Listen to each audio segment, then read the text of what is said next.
Persecution happens. That's the word of the Lord.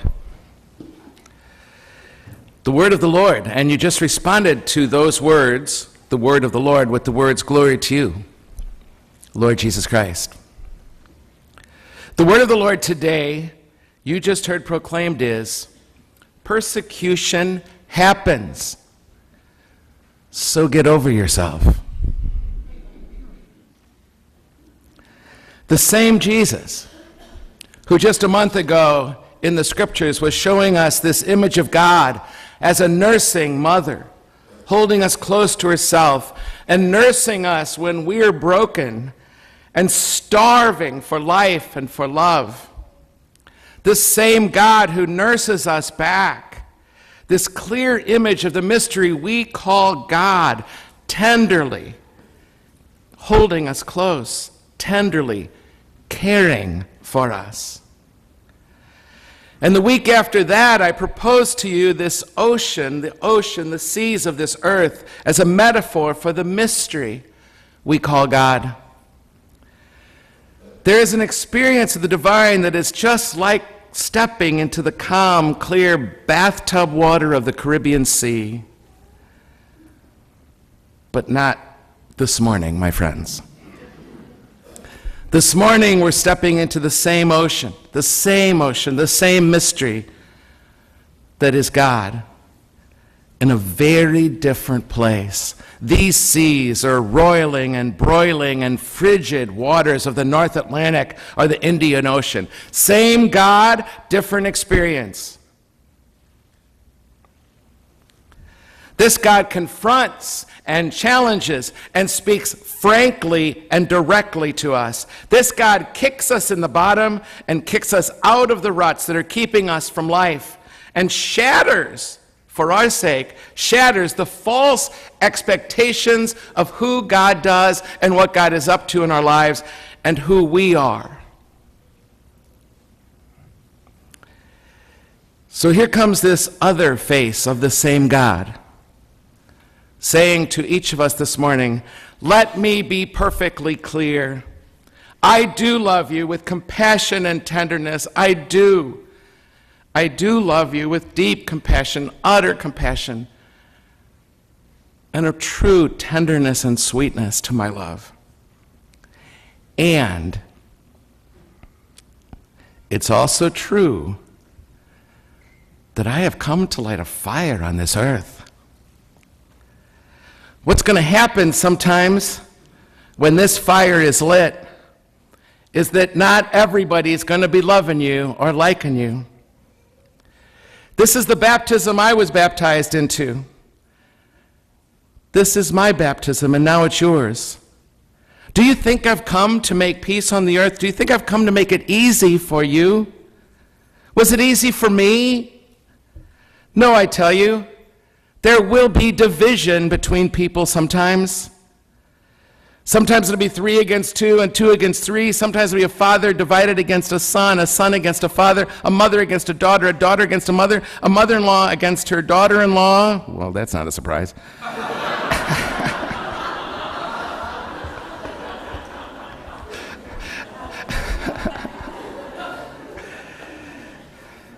Wait. What happened to this nursing Mama God? Where did she go? Persecution happens. 20% of every group will not like you. That's right, look around.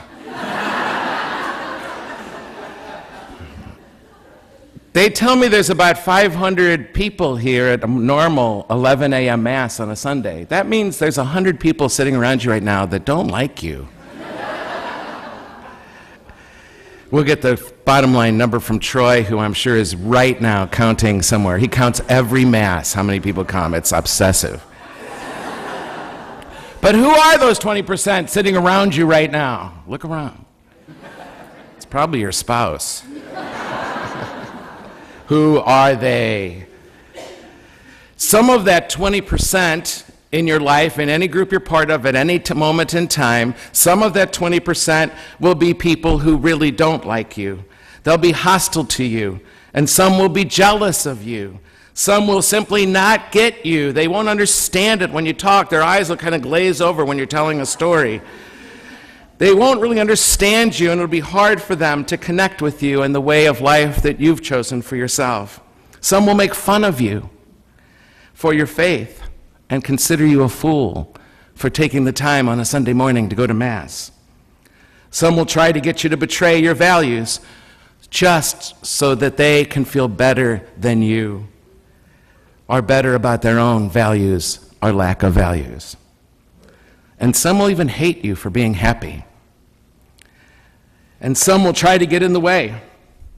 Some will try to get in your way and stop you from succeeding and stop you from being yourself, like some bullies tend to do. They will do everything they can, some will, to keep you down, to keep you in line.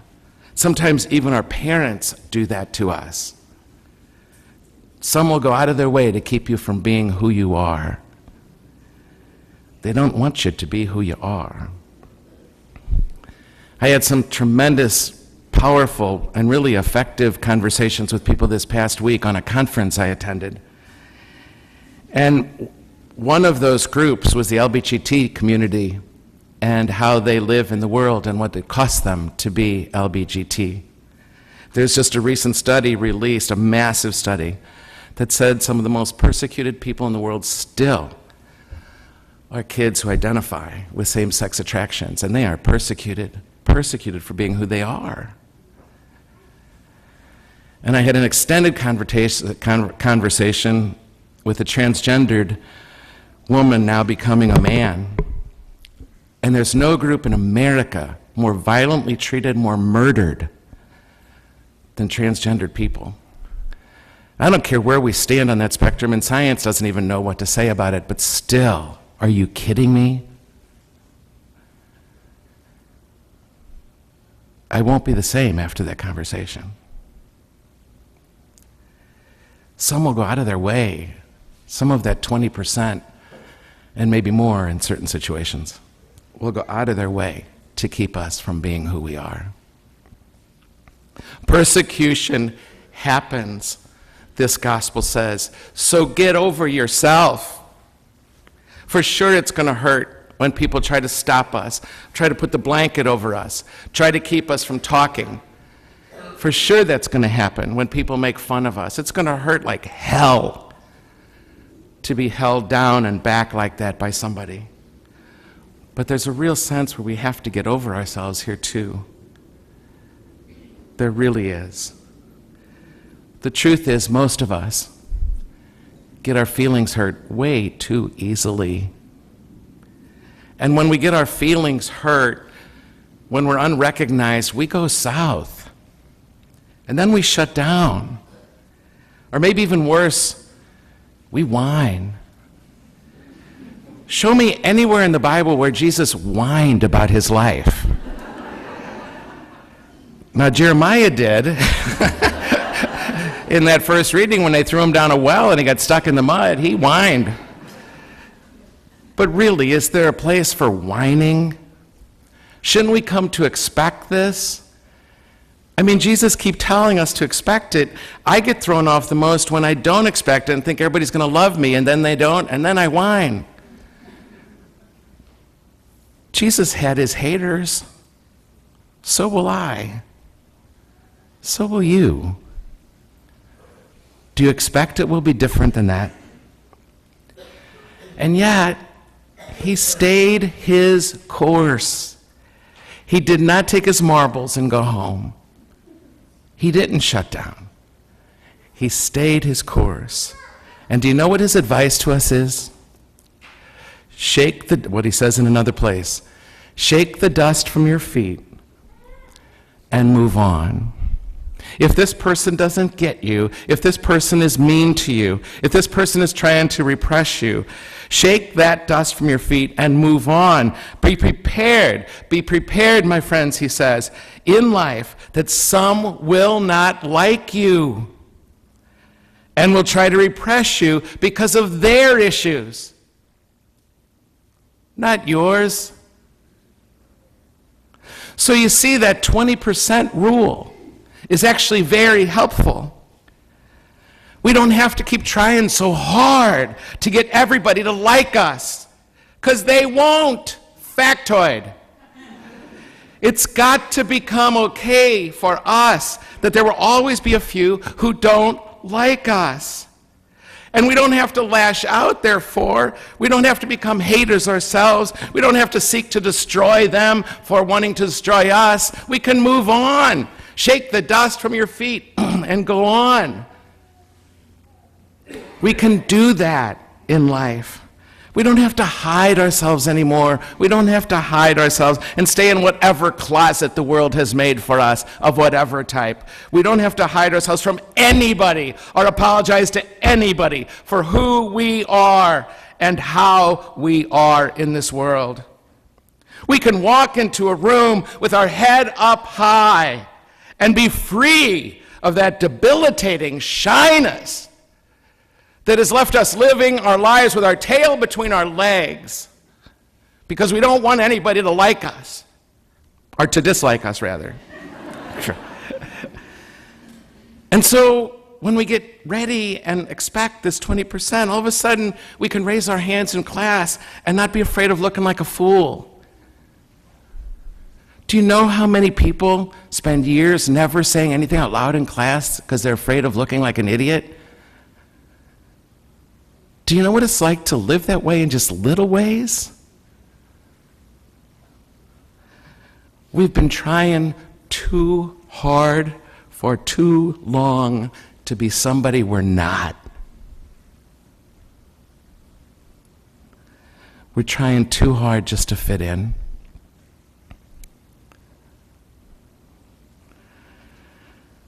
Let me be clear in the light of this gospel tonight. Or this morning. Geez, where am I? Let me be clear in the light of this gospel. Sometimes we won't fit in. Sometimes we're not going to fit in, and sometimes we shouldn't fit in. And it might be time for us to toughen up a bit, you and I. The gospel life is not for sissies. Persecution